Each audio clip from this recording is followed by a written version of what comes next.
शुभ प्रभात। आप सभी का मंगल हो और आप सबका कल्याण भी हो।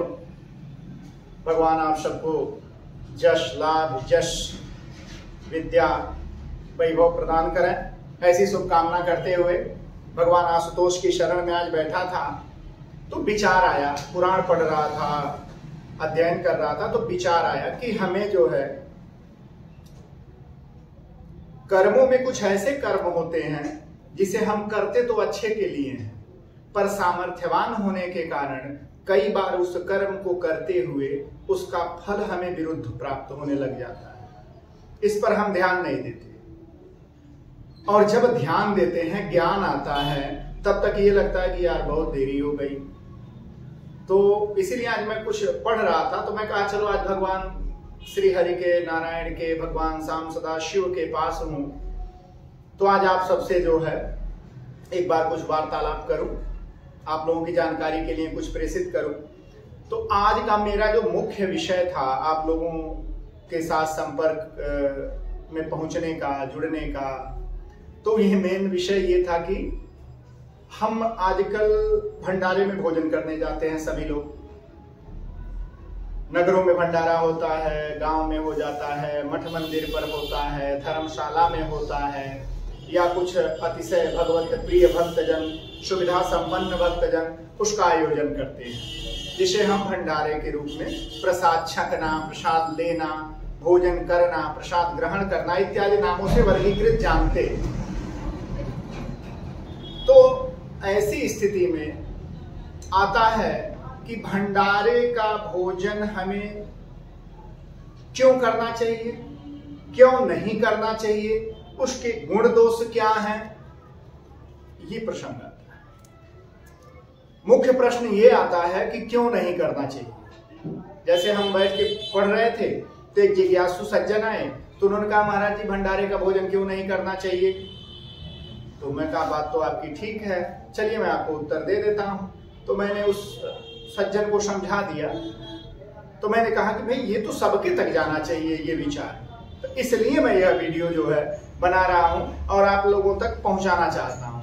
तो जब पहुंच जाए तो जिज्ञासु हैं आप सभी लोग, तो जितना हो सके आगे वालों को भी भेजें, शेयर कर देंगे, लाइक कर देंगे, कमेंट कर देंगे उस पे, तो जिससे कि आप लोगों तक ये जानकारी पहुंच सके।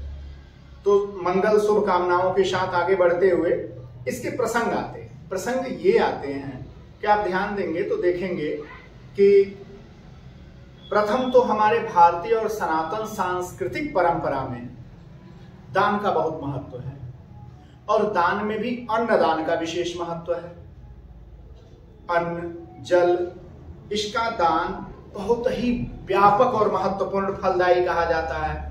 फिर धन इत्यादि आता है, धर्मशाला बनवाना, मंदिर बनवाना, कूप, बावड़ी इत्यादि बनवाना, पानी पीने की व्यवस्था करना, गोदान करना इत्यादि, ये शिक्षा स्थलियों का निर्माण कराना, ये कई जन्मों जुग जुगांतर तक हमारी कीर्ति को स्थापित करते हैं। तो ये ऐसे दान हैं। तो आप जब ध्यान देंगे तो देखेंगे हमारी सांस्कृतिकता में जलदान तक की महत्ता है। तो भंडारा जो है एक क्रिया थी। क्रिया ये थी कि जब सामर्थ्यवान लोग होते थे, राजा होते थे, सामंत होते थे, नगर सृष्टि माने राज्य का सबसे बड़ा धनी बनिया, व्यापार करने वाले लोग, जो आज के उद्योगपति व्यापारी कर सकते हैं, क्योंकि आज जातियों का वर्गीकरण नहीं रहा, कोई भी कार्य करने के लिए स्वतंत्र है, किसी की कोई बाध्यता नहीं है, रोक टोक नहीं है, क्योंकि धर्म राजाश्रित नहीं है, आज धर्म स्वतंत्र है और धर्म की वृद्धि राजाश्रित होने पर होती है। तो इस परंपरा में जब आगे बढ़ते हैं तो हम देखते हैं कि पूर्व काल से हमारे यहाँ दान का महत्व आ रहा है। दान के महत्व में होता क्या है कि अन्न, जल, पुस्तक, वस्त्र, ऊनी वस्त्र सर्दियों में आप देते हैं, गर्मियों में लोग सफेद वस्त्रों का दान करते हैं, जल का दान करते हैं, घड़े में पानी भर के रखते हैं। इसी प्रक्रिया में गरीब, निःसहाय, निराश्रित विद्यार्थी जन के लिए एक व्यवस्था राजाओं ने किया था, जमींदारों ने किया था, फिर बाद में जो सामर्थ्यवान थे सबने मिलके किया था, किसानों ने किया था, कि एक सामूहिक भोज का आयोजन करते थे। रास्ते में, मार्ग में, तीर्थ में, मंदिर के स्थान पर धर्मशाला में, घर पे, और लोगों को निमंत्रित करके भोजन कराते थे। भंडारा शब्द का जब वर्णन आता है उसके पहले ये भोज शब्द था, और भोजन करने की व्यवस्था, प्रसाद करना, प्रसाद छकना, ये आता था, जिसे सिख धर्म में लंगर छकना कहते हैं, या भंडारा एक कॉमन शब्द हो गया आजकल पूरे भारत में। तो इसका महत्व ये था कि निस्वार्थ भाव से किया जाता था। अपने श्रम और सामर्थ्य के अनुसार इष्ट मित्र दोस्त मिलकर तैयारी करते थे और भोजन चलता रहता था। गांवों में तो निमंत्रित लोग होते हैं, लेकिन तीर्थों में, धर्मशालाओं में, मंदिरों पर अनिमंत्रित लोग होते हैं जिन्हें आप निमंत्रण नहीं देते। लोग स्वतः ही आते जाते हैं, भोजन करके जाते रहते हैं। तो वो असहाय, निराश्रित या दीन दीनानाथ इत्यादि लोगों के लिए था। अब क्या हुआ, ये परंपरा बदली। देखो, भंडारा खाना हमारे यहाँ फैशन बन गया कि हम भंडारे में जाके खा के आएंगे तो भगवान का प्रसाद है। ठीक है, भगवान का प्रसाद तो है, लेकिन भगवान का प्रसाद कर्म के अधीन है, कर्मानुसार फल मिलता है और कर्म के अधीन है। तो हम तो कर्म तो किए नहीं, भंडारे का आयोजन है, चले हाथ आजमा के चले आए।